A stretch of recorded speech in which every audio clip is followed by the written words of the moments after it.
Hoy hemos invitado a Francisco Faikán, quien nos dará una clase magistral de tomografía computada en enfermedades intersticiales y nos va a explicar desde cómo reconocer el lobulillo pulmonar secundario hasta cómo ver la progresión en casos de fibrosis pulmonar progresiva. Francisco Faikán es médico radiólogo, director del Instituto de Diagnóstico por Imagen en Cuenca, Ecuador, y exdirector del Departamento de Imágenes de la Asociación Latinoamericana de Tórax. Buenísimo, Francisco. Muchas gracias por venir hoy a Academia EPILD. Adelante con la conferencia entonces. Muchas gracias, Santiago. Te agradezco la invitación y pues vamos a empezar. Esta conferencia es reconocer los patrones fibrosantes en las enfermedades intersticiales y además vamos a hablar algo sobre la fibrosis pulmonar progresiva. ¿Qué objetivos tenemos para hoy? Son repasar la semiología tomográfica en las enfermedades intersticiales, reconocer las características tomográficas principales de los patrones fibrosantes, comprender la distribución de los hallazgos tomográficos cuando enfrentamos el UIP, el NSIP y una neumonitis por hipersensibilidad crónica. Y vamos a revisar casos sobre la fibrosis pulmonar progresiva y de esa manera vamos a entender un poco las imágenes. Siempre inicio con una imagen ambigua, debido a que existen personas que van a reconocer un conejo o un pato. Pues esto es lo que muchas veces nos sucede cuando visualizamos tomografías de tórax en enfermedades intersticiales, pues el ojo ve solo lo que la mente está preparada para comprender. Si revisamos una radiografía postero-anterior de tórax o anteroposterior en la UCI, por ejemplo, sí podemos nosotros discernir o diagnosticar un patrón fibrosante. Vemos las imágenes reticulares difusas, la pérdida de volumen, la alteración de la arquitectura pulmonar. Sin embargo, no vamos a llegar a un patrón definitivo, que es lo que nos ayuda a la tomografía de alta resolución del tórax.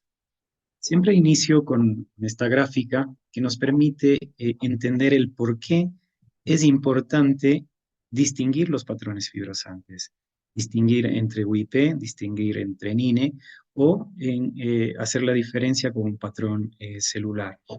Si ustedes se fijan en la línea roja, hace referencia al patrón UIP. ¿Y qué quiere decir esto? De que si tenemos un patrón UIP, muy probablemente la sobrevida de nuestro paciente disminuya, no así en comparación con la línea amarilla, que sería un INE, y la línea verde, que sería un patrón muy probablemente celular. Las enfermedades pulmonares intersticiales no solo hacen referencia a la fibrosis pulmonar idiopática, esto ya lo conocemos, sino a múltiples enfermedades. Y dentro de estas también están encajadas las enfermedades del colágeno. Para iniciar es importante revisar la anatomía pulmonar y vamos a recordar nada más los diferentes intersticios que podemos encontrar en el pulmón. Si vamos desde la parte más grosera a la parte más grande hacia el hilio pulmonar, acá tenemos el intersticio peribroncovascular, avanzamos al intersticio interlobulillar, al intersticio intralobulillar, y de esta forma delimitamos el lobulillo pulmonar secundario, que es la unidad funcional del pulmón. Estas imágenes las vamos a observar siempre y cuando nuestro paciente tenga patología. Tal es este ejemplo en donde podemos ver múltiples septos que delimitan los lobulillos pulmonares secundarios. Como recordatorio, nosotros sabemos que en el centro del lóbulo pulmonar secundario está la arteria pulmonar, está el bronquiolo terminal, a su alrededor están los acinos y se encuentra delimitado por tejido conectivo, que ahora vamos a explicarlo. ¿Qué pasa o qué es lo que vamos a encontrar o lo que vamos a buscar cuando nosotros estemos frente a pacientes que aquejan una EPID? Primero es la pérdida de volumen, la panalización cuando ya estamos ante patrones fibrosantes, bronquiectasias retráctiles, infiltrado interlobulillar, infiltrado intralobulillar, vidrio deslustrado, esmerilado, quistes, condensaciones e incluso nódulos. Fíjense ustedes, en esta imagen se pueden observar las imágenes areolares de una panalización, imágenes areolares de pequeño tamaño cuando está iniciando una bronquiolectasia por tracción, el vidrio deslustrado que se puede ver en las zonas de fibrosis, la pérdida de volumen que en estos casos podemos visualizar en el lóbulo inferior, las reticulaciones intra e interlobulillares, vidrio deslustrado y las bronquiolectasias por tracción. Ahora las vamos a explicar más detenidamente. ¿Qué pasa cuando hacemos referencia a estos infiltrados intersticiales? Habíamos visto ya en el lobulillo pulmonar secundario qué sucede o qué signos tomográficos podemos ver cuando los diferentes intersticios que habíamos nombrado aquejan patología. El intersticio peribronquial, fíjense cómo existe un engrosamiento de los bronquios. El intersticio centrilobulilar, en este caso son nodulillos centrilobulillares en vidrio deslustrado que presentan o no se encuentran en el espacio pericisural o en la región subpleural. El intersticio intralobulillar son estas líneas irregulares que no me permiten observar a los lobulillos pulmonares secundarios, y el intersticio interlobulillar es aquel que delimita los lóbulos pulmonares. Pues bien, los dos primeros, por lo general, no los vamos a encontrar en las enfermedades intersticiales fibrosantes. Estos dos sí. Recuerden que podemos obtener también, o en una bronquiolitis respiratoria asociada al cigarrillo, podríamos observar este patrón con múltiples nódulos difusos en ambos campos pulmonares. También dentro de la semiología tomográfica existen nodulillos pulmonares centrilobulillares con morfología en arbolenquemación, pero que el 75% de los mismos se asocian a enfermedad infecciosa, que no lo vamos a ver directamente en patrones fibrosantes a los que vamos a explicarlos. ¿Qué pasa cuando, o de qué está compuesto el intersticio intralobulillar, la parte central del lobulillo pulmonar secundario? Posee tejido conectivo, conductos alveolares y sacos alveolares. Y por lo general se va a presentar en forma de vidrio deslustrado o condensaciones. Fíjense ustedes el vidrio deslustrado como diferencio de un área de condensación. El vidrio deslustrado me permite observar las estructuras vasculares de fondo y no así la área de condensación, que no me permite observar la vasculatura pulmonar. El intersticio intralobulillar, en este caso un INE fibrosante, fíjense en esta línea cómo delimita un lobulillo pulmonar secundario, pero existen múltiples imágenes irregulares, hiperdensas en líneas. Estos son los retículos que existen en el espacio o en el intersticio intralobular. Además, ya habíamos comentado sobre el intersticio interlobulillar.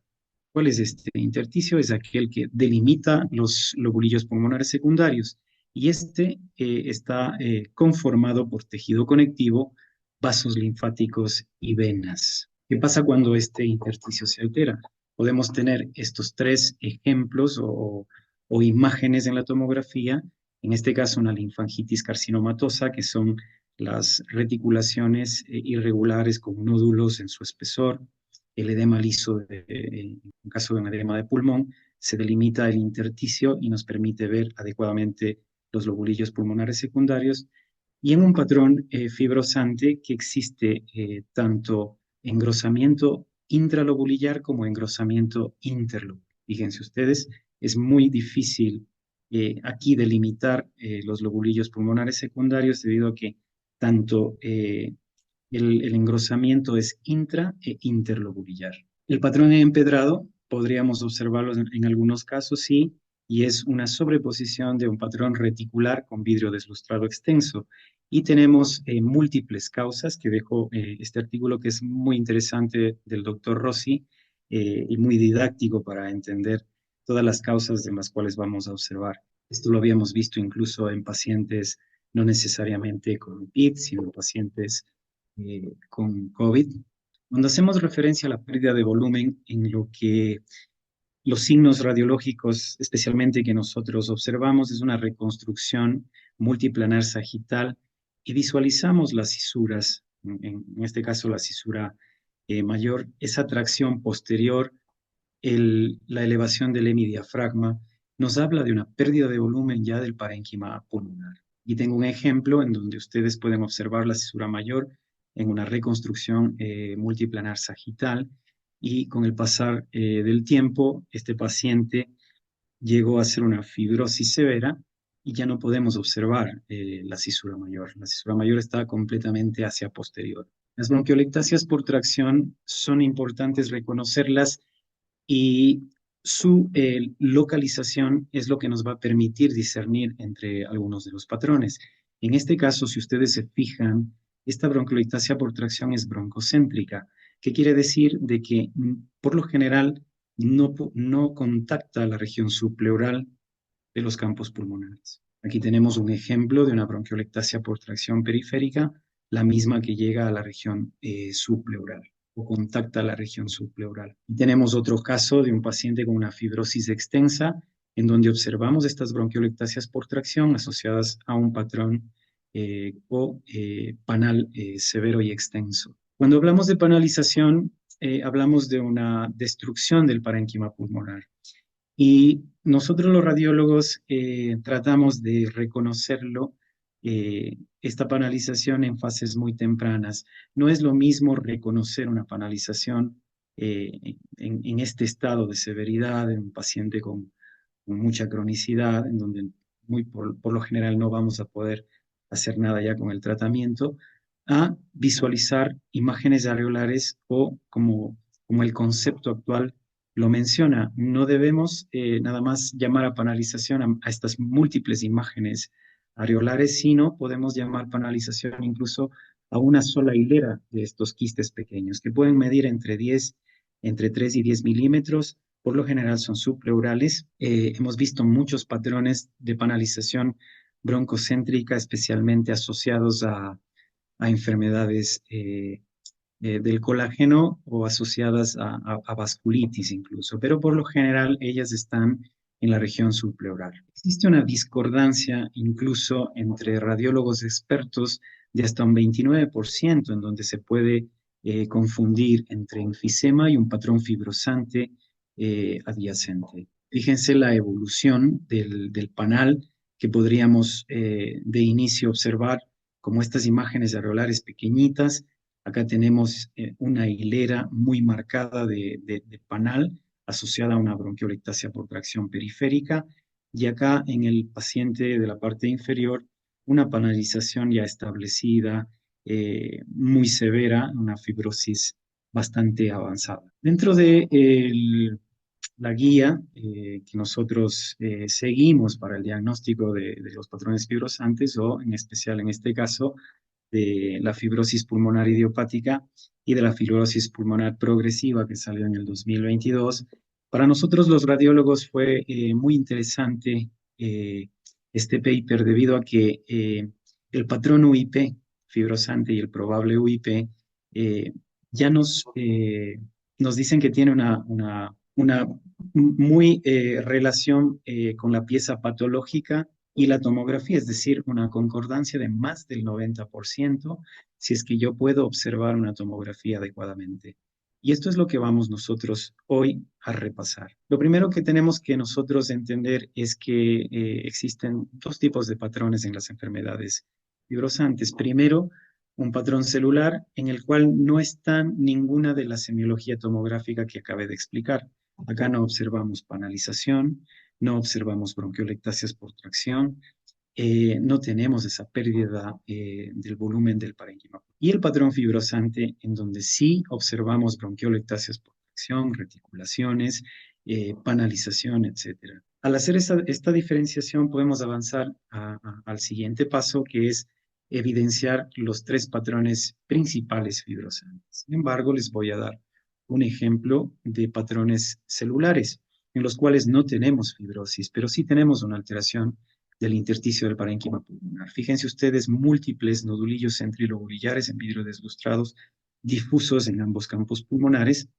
Este es un paciente con neumonitis por hipersensibilidad, no fibrótica. Este es otro paciente, si ustedes se fijan, es un paciente que tiene mucha disnea, que incluso tiene dificultad en el momento de realizar la apnea, que tiene movimientos durante la adquisición, pero una imagen muy diagnóstica que nos permite observar mucho vidrio deslustrado, especialmente en las bases. Es un paciente con dermatomiositis. es un patrón celular en este momento. Y lo importante, y siempre me gusta detenerme un poquito más de tiempo para explicar la distribución de toda la semiología que hemos visto. Y por lo general, estas son las imágenes de los tres patrones principales que vamos a observar en EPID, especialmente cuando hablamos de fibrosis. Los patólogos nos hablan, cuando realizan ellos su reporte al final de observar la pieza de biopsia, nos hablan sobre homogeneidad, heterogeneidad, tanto espacial y temporal. ¿Y a qué hace referencia esto? Me voy a primero a detener en esta imagen central en donde me habla de homogeneidad espacial y homogeneidad temporal. ¿Qué quiere decir? De que las áreas de fibrosis son muy homogéneas, son muy parecidas en toda la pieza o en todo el corte tomográfico, pero la distribución tiene que ser periférica y en las bases de los pulmones, en las porciones inferiores de ambos campos pulmonares. Si ustedes se fijan, este paciente en el campo pulmonar derecho, en el lóbulo inferior derecho, tiene una fibrosis muy similar, que sería una homogeneidad en el tiempo. No podría decir que esta zona está mucho más fibrosada que la adyacente. Es muy similar la fibrosis en relación al desarrollo en el tiempo y en el espacio de la misma forma porque ocupan un espacio muy similar. Además, tiene una indemnidad subpleural, si ustedes se fijan, no siempre en este patrón, pero sí la gran mayoría de casos tiene la indemnidad subpleural, es decir, que toda esta área de fibrosis aparenta respetar la región subpleural. No es que no tenga fibrosis, pero da una cierta apariencia de respeto de la región subpleural. Entonces, recordamos que homogeneidad espacial y homogeneidad en el tiempo en este patrón, pero en las zonas periféricas y en las bases de ambos campos pulmonares. Vamos al caso de la derecha, en donde me habla de heterogeneidad en el espacio, heterogeneidad temporal y una distribución periférica y basal. ¿A qué hace referencia cuando habla de heterogeneidad espacial? Quiere decir que en una imagen tomográfica o en un corte axial, yo puedo observar zonas de parénquima pulmonar sanas, como en este caso, aparentemente sanas, alternadas con zonas de fibrosis. Si ustedes se fijan, en la base pulmonar derecha tengo un área de fibrosis y adyacente a la misma tengo áreas aparentemente sanas. Esto quiere o hace referencia a la heterogeneidad en el espacio, muy diferente al ejemplo anterior. La heterogeneidad en el tiempo hace referencia al desarrollo de la fibrosis de diferente edad. Si ustedes se fijan en la porción inferior de la língula y en el segmento basal lateral del lóbulo inferior izquierdo, existe una fibrosis muy avanzada con bronquiolitasias por tracción periféricas, zonas de panalización, pero en el segmento basal posterior existen nada más que reticulaciones intralobulillares, algo ya de una bronquiolectasia por tracción, que es la diferencia de fibrosis en desarrollo en relación al tiempo. Si nos vamos al lóbulo inferior derecho, podemos observar en esta zona una fibrosis muy avanzada en comparación con esta zona en donde tenemos áreas de vidrio deslustrado y reticulaciones, que hace referencia a una fibrosis de inicio. Entonces, si nosotros tenemos esta heterogeneidad en el espacio, una heterogeneidad temporal, además con distribución periférica y hacia las bases de los pulmones, tenemos ya un patrón específico. Entonces es muy fácil ya empezar a entender o a diferenciar estos dos patrones. Si vamos al ejemplo de la izquierda, observamos que nos habla de heterogeneidad espacial, heterogeneidad temporal, tal cual como en el tercer caso, como en este de la derecha. Sin embargo, la distribución va a ser difusa, no solamente en las bases de los pulmones, sino en las zonas medias e incluso en los lóbulos superiores, además de una distribución peribroncovascular. Pero la heterogeneidad en el espacio temporal también se va a demarcar debido a que van a existir zonas sanas, enfermas, y tenemos los tres principales patrones. Fíjense nuevamente, la heterogeneidad en el espacio, la heterogeneidad temporal difusa, homogeneidad espacial, toda una zona de fibrosis muy parecida, tanto en espacio como en tiempo, la distribución periférica y basal asociada a una indemnidad subpleural, y el último ejemplo, una heterogeneidad en el espacio y heterogeneidad en el tiempo, en el desarrollo de la fibrosis. Tenemos esto, es muy fácil llegar ya a estos tres principales patrones, que sería una neumonitis por hipersensibilidad crónica. El ejemplo del centro sería un NINE fibrosante y un patrón UIP o NIU, la imagen del... Y esto, existen varios artículos, he traído algunos de ellos en donde ya mucho antes de este último paper que les había mencionado, ya nos hablaba o nos decían sobre esta concordancia tanto tomográfica con la pieza patológica, que alcanza incluso en estos artículos hasta un 96%, siempre y cuando nosotros podamos observar o discernir esta distribución que mencionamos. La clasificación de las neumonías intersticiales idiopáticas, todos la conocemos.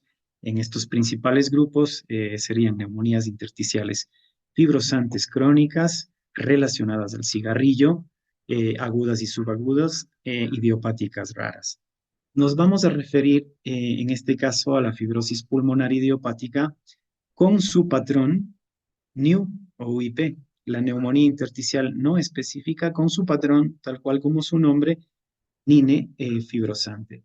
Y vamos a hacer referencia también a la neumonitis por hipersensibilidad. Si recordamos el algoritmo diagnóstico tomográfico para el UIP, recuerden que tenemos un patrón indeterminado UIP, probable UIP y un UIP establecido. Además, diagnósticos alternativos cuando no cumplen la distribución que vamos a mencionar, toda la semiología tomográfica. Como concepto y lo importante que nos debemos llevar es que el patrón UIP no solo se va a presentar en la fibrosis pulmonar idiopática, la vamos a encontrar también en enfermedades del colágeno, en artritis reumatoidea, esclerodermia, dermatomiositis, pero también hasta un 15% en pacientes con neumonitis por hipersensibilidad, asbestosis, entre otros. Dentro de los diagnósticos alternativos está, o vamos a mencionar al NINE y a la neumonitis por hipersensibilidad. Cuando hablamos de un patrón UIP establecido, recordemos que la semiología tiene que presentarse en las bases y en las zonas periféricas. Aquí hacemos referencia a la heterogeneidad en el espacio y en el tiempo, zonas sanas, zonas enfermas, bronquiolectasias por tracción. Lo importante para determinar un patrón UIP es que el paciente debe presentar zonas de panalización. Si tenemos esta distribución, ya habíamos mencionado, estamos ante un patrón UIP. Recordemos que había una discordancia del 29% entre expertos en que se podría confundir la panalización con zonas de enfisema paraseptal. En este caso es muy fácil de observar el enfisema paraseptal en los lóbulos superiores, no nos podríamos confundir. ¿Qué pasa con el probable UIP? Es una distribución muy similar al UIP establecido, sin embargo, acá no vamos a observar las zonas de panalización. Se sigue manteniendo la distribución, la heterogeneidad espacial y temporal. Si ustedes se fijan, zonas sanas, zonas enfermas, zonas sanas, zonas enfermas en las bases y periferias y zonas periféricas del pulmón, pero no tenemos panalización. A esto lo llamamos probable UIP. Otra imagen, otro paciente con un probable UIP. Fíjense que se respeta esta distribución. Sin embargo, estas no son zonas de panalización, son imágenes areolares donde inicia una bronquiolectasia por tracción periférica.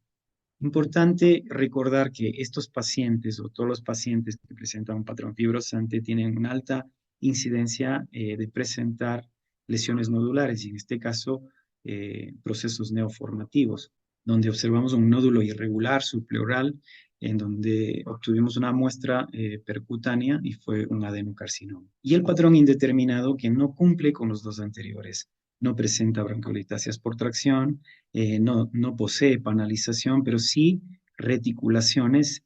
Si ustedes se fijan, una reticulación intra e interlobular irregular, que se presentaba mucho más en las bases. Incluso en este caso se observaban zonas de atrapamiento aéreo que nos llamaba mucho la atención y que teníamos eh, esta identificación de un patrón indeterminado. A través de biopsia se pudo observar una fibrosis pulmonar idiopática, incluso en contra de la asociación de enfermedad de la vía aérea pequeña que presentaba este paciente. Como diagnósticos alternativos, pues está el patrón NINE fibrosante y la neumonitis por hipersensibilidad crónica. El NINE, lo habíamos ya mencionado, presenta una homogeneidad espacial y temporal. Existen algunos artículos en los cuales nos mencionan que para que sea un NINE tiene que ser bilateral. No podemos nosotros observarlo unilateral también. Al presentarse en forma unilateral, no quiere decir de que no sea un patrón NINE. Lo podemos observar de esa forma. ¿Y qué es lo primordial en describir este patrón tomográfico? Es la indemnidad subpleural, que las bronquiolectasias por tracción son mucho más broncocéntricas, no son periféricas como el UIP o probable UIP. Existe también pérdida del volumen, se asocia a vidrio deslustrado extenso. Actualmente, o hace mucho tiempo atrás, se decía de que el patrón UIP no debía poseer vidrio deslustrado. Sin embargo, en las zonas de fibrosis o en un proceso inflamatorio asociado podría verse vidrio deslustrado también en un patrón UIP. Regresamos al patrón INE y observamos toda la semiología fibrosante, pérdida del volumen de los lóbulos superiores, de los lóbulos inferiores, perdón. Y lo importante es realizar estas reconstrucciones para identificar las bronquiolectasias por tracción, que son mucho más broncocéntricas. Estas no llegan a contactar la región subpleural de los campos pulmonares. Aquí tenemos un ejemplo de un paciente con artritis reumatoidea, con un SIP prácticamente unilateral, como les había mencionado, y tenemos signos en los cuales podrían ayudarnos a que estamos frente a una colagenopatía, y es este signo de la delimitación adecuada o esta línea en donde se observa el pulmón sano y las zonas de fibrosis. Fíjense, una paciente femenina de 71 años con esclerodermia. El patrón NINE no solo se presenta en neumonía intersticial no específica idiopática, sino también en enfermedades autoinmunes o enfermedades del colágeno, en este caso, un paciente con esclerodermia. Tenemos las bronquiolectasias por tracción, que había mencionado, que por lo general son broncocéntricas, no llegan a contactar la periferia del pulmón o la región subpleural, asociadas a vidrio deslustrado. La neumonitis por hipersensibilidad fibrótica, heterogeneidad en el tiempo y espacio, pero no solo en las bases y en las zonas periféricas, sino también en las zonas medias o en las zonas pariliares pulmonares y en los lóbulos superiores. Este es un patrón en 3 densidades, mucho vidrio deslustrado asociados a zonas de panalización y bronquiolectasias por tracción. Recordamos nuevamente que el patrón UIP no siempre va a ser fibrosis pulmonar idiopática, y tenemos un caso muy interesante en donde se cumple la distribución de UIP. Observamos panalización, bronquiolectasias por tracción, zonas sanas de pulmón, zonas enfermas, diferentes áreas de fibrosis en distinto desarrollo en relación con el tiempo. Aquí tenemos reticulaciones intralobulillares, una fibrosis de inicio, con una fibrosis establecida con panalización. Pero estas áreas de fibrosis también se presentan en las zonas o en los segmentos anteriores de los lóbulos superiores, además de los segmentos apicales de los lóbulos inferiores, signo de las 4 esquinas que se pueden presentar en artritis reumatoidea. Este es un patrón UIP no asociado a FPI, sino a artritis reumatoidea. Una paciente femenina de 53 años, fíjense, existe panalización, bronquiolectasias por tracción periférica, esta heterogeneidad en el tiempo y en el espacio, mucha fibrosis en el lóbulo inferior izquierdo. Esta paciente tenía ahora una cuidadora de loros y es una neumonitis por hipersensibilidad fibrótica. muchas zonas de atrapamiento aéreo, sin embargo, puede presentar un UIP-like. Artritis reumatoidea, una paciente de 53 años con panalización exuberante. Muy probablemente en estos casos nos podemos confundir, estamos ante un patrón NINE. Sin embargo, estas áreas de panal nos hablan de mucha cronicidad y si se fijan, las bronquiolectasias por tracción son mucho más broncocéntricas. Masculino de 60 años con artritis reumatoidea, presenta un área de bronquiolectasias por tracción periféricas. No observamos en esta zona panalización exuberante, podríamos estar ante un patrón UIP. Sin embargo, tenemos áreas de fibrosis con bronquiolectasias por tracción periférica que llegan a contactar la región subpleural en los segmentos anteriores de los lóbulos superiores.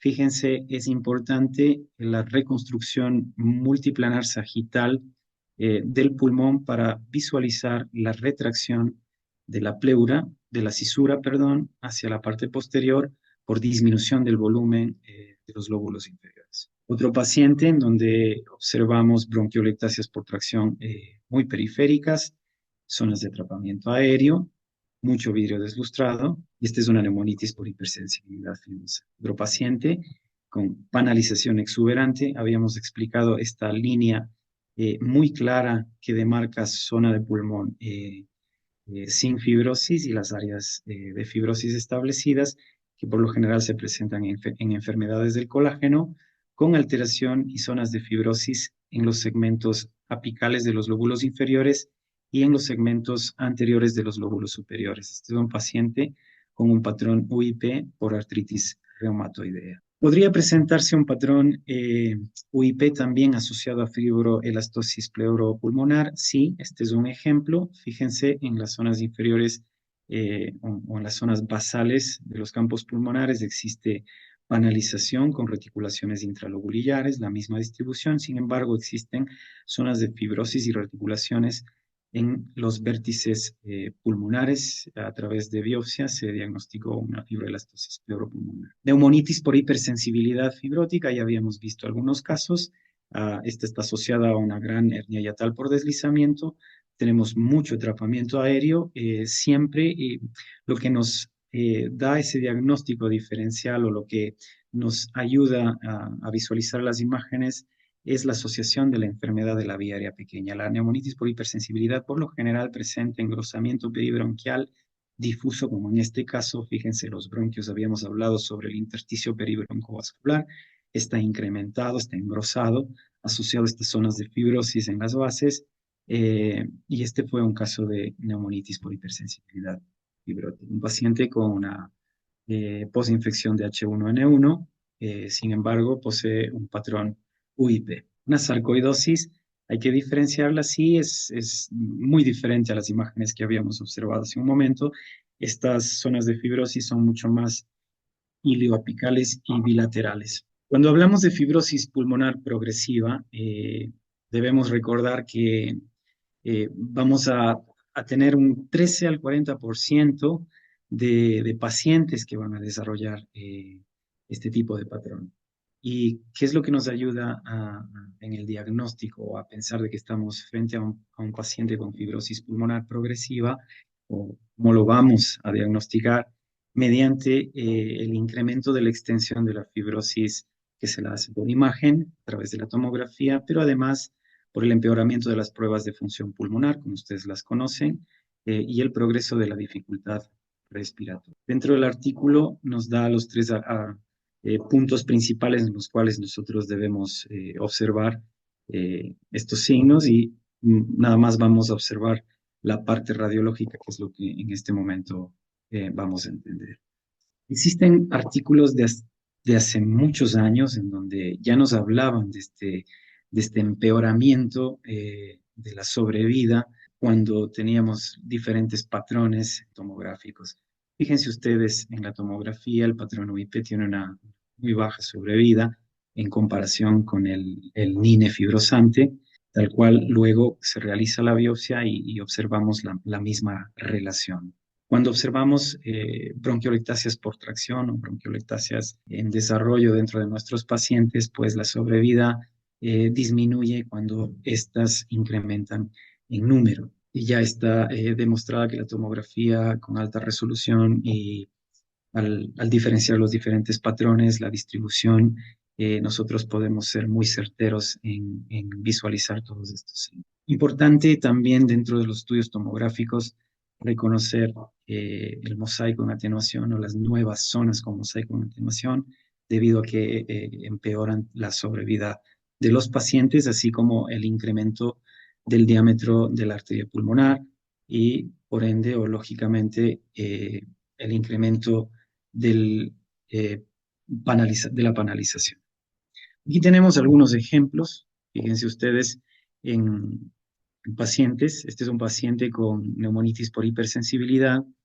En el año 2019 se observan las reticulaciones intra e interlobulillares que habíamos ya observado, zonas de atrapamiento aéreo. La distribución de esta enfermedad no solo es en las bases, sino en los lóbulos superiores también. Y en el año 2021 y 2022 se observa este incremento de las reticulaciones, del vidrio deslustrado y de las bronquiolectasias por tracción. Recuerden el realizar las reconstrucciones sagitales multiplanares de los pulmones para observar la retracción de la pleura. Este es otro paciente que se realizó el diagnóstico en el año 2020. No existe una forma adecuada de medir exactamente el empeoramiento o la fibrosis. Siempre pongo un ejemplo de que el paciente cuando acude a la sala de tomografía en el año 2020 no es la misma inspiración que realiza en el año 2021 para realizar el estudio tomográfico, y nada más esa alteración ya nos permite o nos da un cambio, mucho más si es que existe ya zonas de fibrosis establecidas. Pero nosotros podríamos realizar mediciones en las cuales nos permite observar el empeoramiento de la fibrosis. Si ustedes se fijan en el año 2020, en una imagen axial en la base pulmonar derecha, en el contorno posterior del diafragma, si la medimos desde el diafragma hasta la región subpleural, comparada con la tomografía del 2021, se eleva mucho ya el diafragma y disminuye el volumen del lóbulo inferior derecho. Es muy llamativo esta progresión de la fibrosis, y nuevamente la importancia de los cortes o de las reconstrucciones multiplanares sagitales, en donde podemos observar la retracción de las cisuras hacia la región posterior. Este es un paciente interesante que presenta disnea en el año 2021, muchas zonas o zonas extensas de vidrio deslustrado. Ya existe una irregularidad en la cisura con una retracción hacia posterior, y en ese entonces, pues, año 2021 se asoció a COVID, pero este paciente seguía con disnea después de un año. Empeoraron sus pruebas de función respiratoria y podemos nosotros ya observar una mayor retracción de la cisura hacia posterior, una alteración de la arquitectura pulmonar, bronquiolectasias ya por tracción, periféricas. Pero en el estudio del 2021 no habíamos visto, o no había el radiólogo en aquel entonces visualizado en las zonas inferiores del lóbulo medio estas imágenes areolares en una hilera, muy establecidas. Esto ya fue una panalización en el año 2021. Y si tenemos panalización con retículo basal, periférico y retracción de la cisura, en el año 2021 estuvimos frente a un patrón UIP que progresó en el año 2022. Ya no solo en una hilera, sino en dos hileras, y presenta además bronquiolectasias por tracción periférica. Este es un caso en donde se desarrolla una fibrosis en 2 años, progresa rápidamente. En el año 2020 existían reticulaciones intralobulillares e interlobulillares asociadas a vidrio deslustrado. En el año 2021, muchas bronquiolectasias por tracción, panalización exuberante y la disminución del volumen del el parénquima pulmonar. Este fue una paciente con artritis reumatoidea. Fíjense las zonas de fibrosis o el signo de las 4 esquinas. Tenemos una paciente femenina de 75 años que muy probablemente no vemos su progresión por radiografía o póstero anterior de tórax. Sus pruebas funcionales empeoraron y en el estudio tomográfico sí podemos observar el incremento de la reticulación, la disminución del volumen de los lóbulos inferiores. Fíjense cómo se empieza a retraer el diafragma ya más hacia superior. Observamos la retracción posterior de la cisura y las zonas de panalización. Aquí tenemos un paciente femenino de 41 años con esclerodermia en el año 2019. Ya presentó un patrón NINE fibrosante por las bronquiolectasias peribroncovasculares. Estas bronquiolectasias no llegan a la zona periférica asociadas a vidrio deslustrado, pero en el año 2022 desarrolló estas bronquiolectasias por tracción en el segmento basal posterior del lóbulo inferior derecho. Entonces, lo importante a recordar de la distribución de la semiología tomográfica, ¿para qué me sirve? Para ordenar los patrones fibrosantes. ¿Y cuáles son los tres principales? Pues es monitis por hipersensibilidad fibrótica o crónica, el NINE fibrosante y el patrón UIP. Como resumen, es importante conocer la distribución, ya lo habíamos mencionado, para determinar los principales patrones fibrosantes. Mediante la tomografía se obtiene información pronóstica de nuestros pacientes, si existen más bronquiolectasias por fracción, si la panalización incrementa, si tenemos nuevas zonas con vidrio deslustrado o patrón con atenuación en mosaico. Eso nos da un pronóstico ya de nuestro paciente. O recuerden en visualizar los nódulos pulmonares. Siempre tenemos que tener mucha atención con estos pacientes porque pueden desarrollar adenocarcinoma y también los signos de hipertensión pulmonar, tanto al visualizar la silueta cardíaca, el diámetro del tronco principal de la arteria pulmonar, que es importante dentro de nuestros informes para el equipo multidisciplinario. El 95% de los diagnósticos de patrones fibrosantes van a encasillarse en NINE fibrótico, UIP, en neumonitis por hipersensibilidad fibrosante. La concordancia tomográfica con la pieza patológica en probable UIP es muy alta. Recuerden que más del 90%, es decir, que eso me incentiva a que pueda yo diagnosticar tomografías con un patrón probable UIP y ya no sea necesario biopsiar. Y el diagnóstico de estas enfermedades o el manejo tiene que ser multidisciplinario. Eso está descrito ya desde hace muchos años y nos va a permitir ayudar de forma adecuada a nuestros pacientes. Pues bien, quiero agradecer la invitación a este espacio. Quedo atento a sus preguntas. Bueno, excelente, Francisco. Buenísima la conferencia, como siempre. Te agradezco mucho por tu tiempo, por esta excelente conferencia que nos has dado. Y tengo a ver algunas preguntas que se me venían a la cabeza cuando te escuchaba.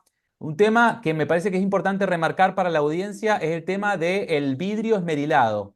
El vidrio esmerilado como signo de fibrosis, que a veces decimos vidrio esmerilado es inflamación y la fibrosis es otra cosa totalmente diferente. Y a veces el vidrio esmerilado, sobre todo cuando tiene bronquiectasias por tracción, es una fibrosis incipiente. Entonces, ¿tenemos alguna forma, alguna herramienta de poder diferenciar el vidrio esmerilado más inflamatorio del vidrio esmerilado más fibrótico? Bueno, es una excelente pregunta y es el desafío que tenemos diariamente nosotros los radiólogos cuando observamos estos casos.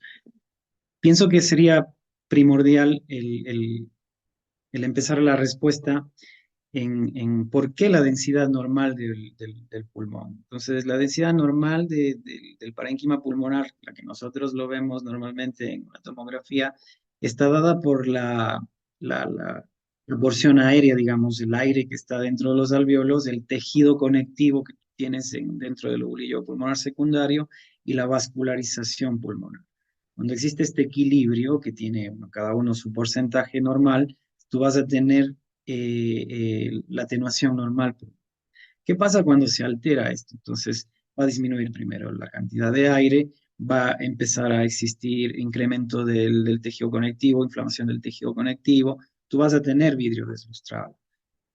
Es muy difícil cuando tú ves una tomografía sin un control previo, si ese vidrio deslustrado pues nada más es fibrosante o asociado a patrón inflamatorio, digamos así.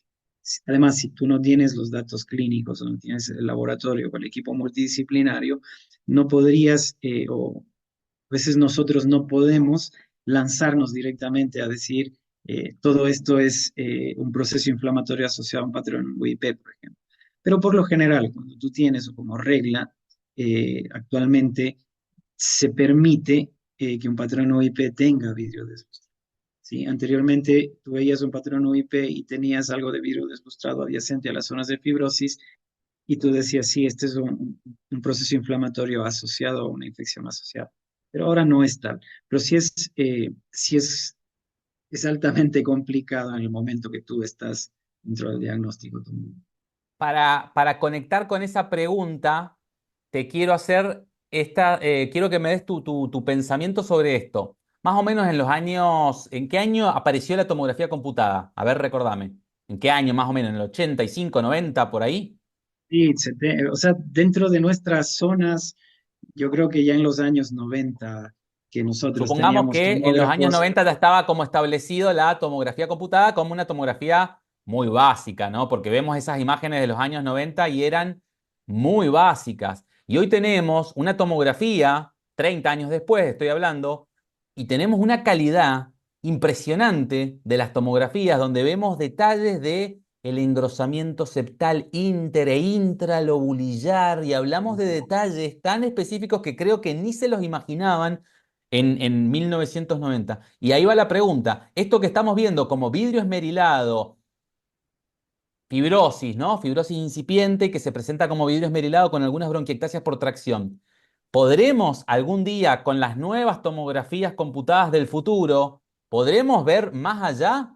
O sea, vos pensás, la pregunta es una pregunta, si vos pensás que la tomografía computada va a seguir evolucionando y mejorando su calidad en el futuro, esa es la pregunta que quiero hacerte. Si vos pensás que va a seguir mejorando la calidad de las tomografías computadas en el futuro. Yo pienso que sí. La verdad, te hablaba de que la tomografía viene de muchos años atrás, ¿no? Hablo la accesibilidad que tiene al menos nuestra región desde los años 90 con tomógrafos unicortes, en donde era imposible ver lo que tú actualmente ves y fibrosis incipiente. Yo pienso que va a mejorar mucho y mucho esto asociado a la inteligencia artificial. Siempre recuerdo yo un colega argentino tuyo, Adrián Gasser, no sé si debes conocerlo y alguna vez conversábamos. Y yo soy muy amigo de la inteligencia artificial para imagen. Pienso que no nos va a desplazar, pero hacía él un ejemplo en el cual nos va a ayudar a ver todo esto que tú nos dices de forma mucho más rápida. Y hablábamos de la Fórmula 1. Ingresa un carro a los pits, tú tienes un cambio de llantas en menos de 3 segundos, pues eso va a ser la inteligencia artificial en el futuro, ¿no?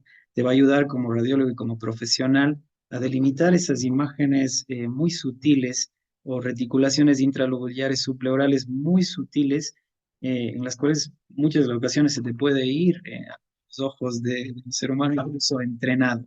Pero yo pienso que todo eso va a mejorar. Ahora, lo importante para que no se sientan mal en todos los lugares donde exista un tomógrafo multicorte, incluso desde 16 canales, porque ahora tenemos hasta 512, mucho más avanzados, puedes realizar una tomografía de alta resolución, siempre y cuando los cortes tomográficos pues, sean menores a 2 milímetros. Tú puedes hacer estos diagnósticos de fibrosis muy sutil, es decir, de que no necesitas un PET para diagnosticar, no necesitas una tecnología demasiadamente avanzada ni ningún software asociado para que tú puedas ver estas imágenes de fibrosis incluso muy incipiente. Excelente, Francisco, excelente respuesta. Sí, me imaginaba que si estaba Adrián Gasser iba a mencionar la palabra Fórmula 1 porque él es fanático de la Fórmula 1. Estuvo buena la comparación que hiciste. ¿Sabés qué se me viene a la cabeza? Y quería preguntarte esto. La resonancia magnética ¿qué rol tiene en esto de las enfermedades intersticiales? Hasta ahora no ha tenido mucho rol, pero he escuchado algunas conferencias, he escuchado algunas novedades. Esto es otra charla totalmente diferente, ¿no? Pero decime un comentario al respecto. ¿Nos ayudaría en un caso como estos donde hay mucho vidrio esmerilado y no sabemos si es fibrosis o inflamación? ¿Nos serviría una resonancia magnética? Es algo re loco de hablar de resonancia magnética en enfermedades intersticiales. Como que me escucha un intersticiólogo y dice, ¿qué estás hablando? Pero bueno, quiero escuchar tu comentario como radiólogo. Sí, yo acá tengo que hacer referencia a Jordi Broncano, es un radiólogo español, un excelente amigo y profesional, el que yo pienso que es el que más está desarrollando esta técnica. Él tiene un laboratorio completo en donde realiza mezclas de nuevas secuencias y pues él está haciendo actualmente una secuencia muy parecida al parénquima pulmonar. Es como dices tú, algún intersticiólogo que en este momento nos escucha decir, están hablando cosas que no tienen sentido, pero sería muy bueno ir a sus artículos, ahora va a publicar algunos de ellos y está utilizando incluso resonancia magnética con las secuencias de difusión que son básicas, que la tiene cualquier resonador, incluso para observar o no esta restricción cuando existe un proceso inflamatorio asociado en las zonas de fibrosis, ¿no? Pero todo esto está en desarrollo, no está actualmente ya a disposición de todos, pero es muy interesante escuchar y leer sus artículos en donde ya se desarrolla y en algún momento pienso que formará parte, ¿no? Del diagnóstico y del manejo también estas imágenes, que son muy bonitas. Yo las he visto y son espectaculares. Es que hasta que tú no las veas, pues no lo vas a creer, pero está en desarrollo. Pienso que sí, en algún momento las llegaremos a tener y poner en función de nuestros pacientes. Bueno, con eso terminamos, Francisco. Yo te agradezco de corazón todo este tiempo que le has dedicado para grabar, para armar toda esta excelente conferencia. Creo que toda la audiencia de Academia EPI-ILD te lo va a agradecer. Así que, bueno, de corazón, muchas gracias por todo este tiempo brindado para el aprendizaje, para la enseñanza de las enfermedades intersticiales en toda Latinoamérica. No, a ti, Santiago, muchísimas gracias por el espacio y por la invitación y bueno, espero que les haya gustado. Te agradezco muchísimo, Francisco, por tu tiempo. Un abrazo No, grande y espero verte Santiago, pronto en el próximo congreso. está bien, cuídate, pases bien, hasta Dale. luego. Chau, Chao. chau. Si te gustó este video, danos un like y suscríbete al canal. Hasta la próxima.